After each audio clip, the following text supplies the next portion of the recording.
करती है, मोहब्बत मुस्कुराती है, मसरत नाश करती है, मेरे पर्दे के फूलों से वफा की बू निकलती है। सूर्य स्कूल की जानिब से जमात हश्तुम से लड़कियां प्रोग्राम पेश करेंगे।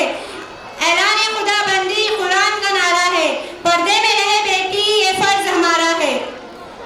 इस नज़म में पर्दे की हिम्मत को उजागर किया गया है। बेटियां पर्दे में किस तरह महफूज रहती है ये बताया गया है।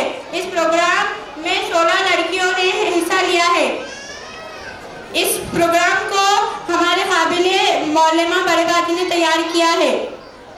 बच्चों की हिम्मत अफजाई के लिए जोरदार तालियां बजाइए।